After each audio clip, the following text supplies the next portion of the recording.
The following tutorial is about two of the most basic steps in Greenfoot: how to create a subclass of world and a subclass of actors.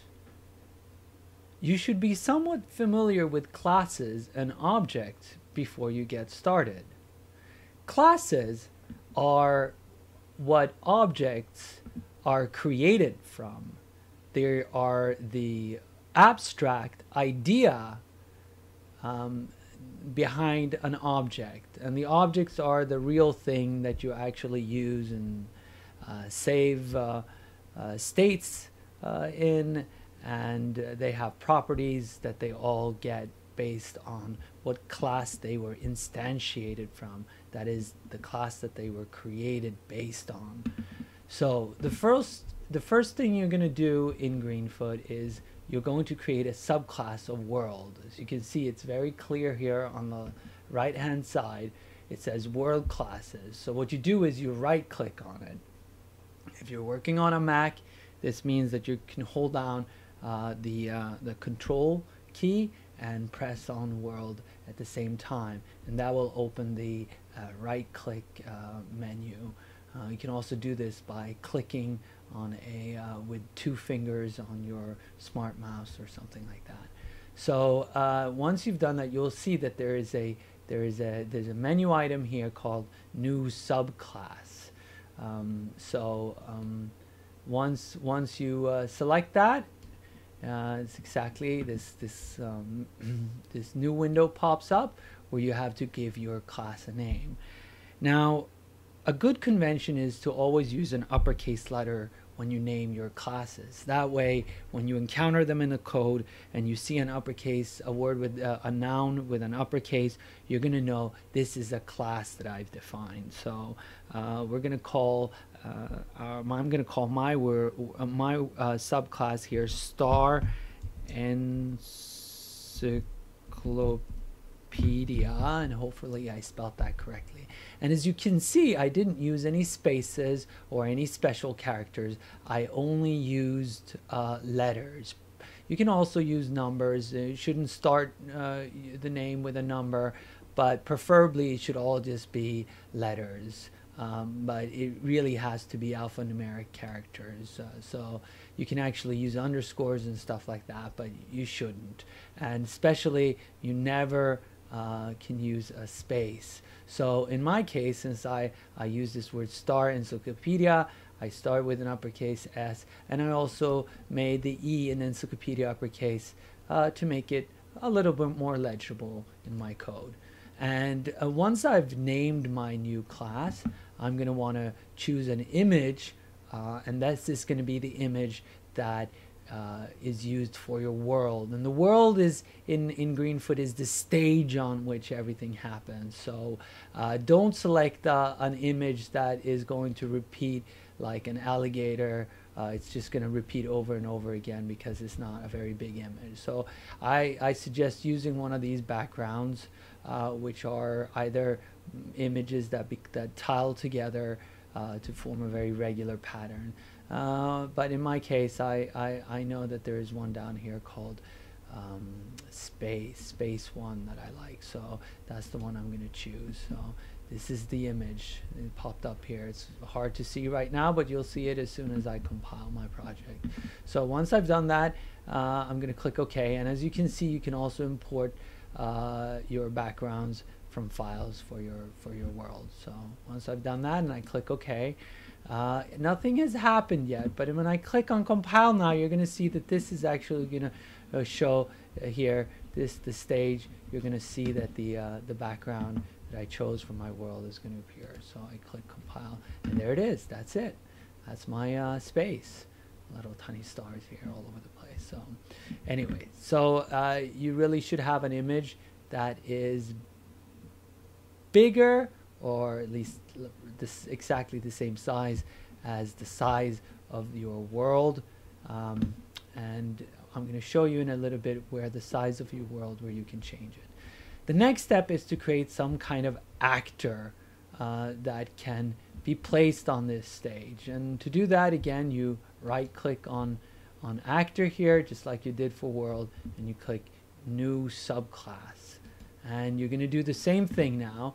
And in this case, I'm going to put a star there, right? And again, the first letter in the name of my class is uppercase, and the rest are lowercase. So let's see if I can find something that that I like. And in this case, I'm just going to choose this beeper.png because it looks a little bit like a star. So I've chosen that, and when I click OK, there it is. There's my subclass of actor, which inherits all the stuff that an actor can do, is now inherited by this subclass. And there are some built-in things that you can do. And as you see, when I click compile there, this kind of, these lines disappeared in the star. That means everything was fine. I didn't get any error message or anything like that. Now, when I run my project, what I can do is, you can see now it's in the run stage. I can actually, again, I can right click on this class, and now I get this menu item here. This is new star. This is how you create a new object or instantiate a new object. So when I do that, I click new star and I move this over here. Now you see I have this, I can now place this on my world. But when I place it on the world, nothing's really going to happen. I can put several instances of it, but every time that I click compile, they're going to disappear. So now what do I want to do here? Well, maybe I want my star to move across the space of the stage, the Star Encyclopedia. So to do that, for example, I can now add code inside. I'm going to show you over here. I can add code inside here, inside my act method. You know, everything has an act method here. And the way I got in here, I'm going to show you again, is that what I did was I simply double clicked on star, and when I did that, this editor window comes up, and this is where I can add code. Now you see this line here, this is a comment. That means stuff that have 2 slashes in front never gets executed. So I'm going to put a new line here and write a very simple line of Greenfoot code. It's Java, but move is is only there is something that the star class can do because it inherited from the actor class. I can know that I can see that it inherited from here by this line of code, which is extends actor. So anything that an actor can do, I can do. So I know that I can move, and I'm going to use 10. And once I execute that, compile that, here's what you're going to see. Now I'm going to close that, and now I'm going to run it again. And now next time I right click on star, and I get new star. And now when I drop it on, it's going to be moving. You see there, it does exactly what I told it to do in the act method. Now how did I know that there was a move method in there? Well, what I can do is I can double click on star, and you see here right now in this window, I'm in the editor, I'm looking at the source code where I can change the source code. I was actually looking at that with this tab selected, and there's this in the drop down here.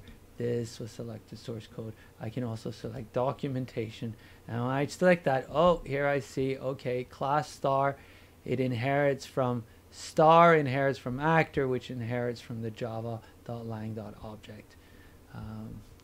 So what I can see is there, I can see my constructor, I can see all this kind of interesting code, and we don't have to worry about what all that means right now. If you're a little bit familiar with Java, you'll know a little bit about it, but Greenfoot is really to get yourself familiar with Java, so you don't have to worry about what all these things mean. But here you can see a very important method is the act method, inside which I'm going to place most of my code. And here's method inherited from class greenfoot.actor, add to world, get image, and there's a whole bunch. And there it is, move, you see, and I know a little bit about that already. And the way I could find out more about move is by going online and looking up what an actor, greenfoot.actor, can do. And that's not right here in this documentation, but you can get it in other places, so online. So anyway, you see there's another one here that we could use, which is turn, which is a very simple method that people usually start off using.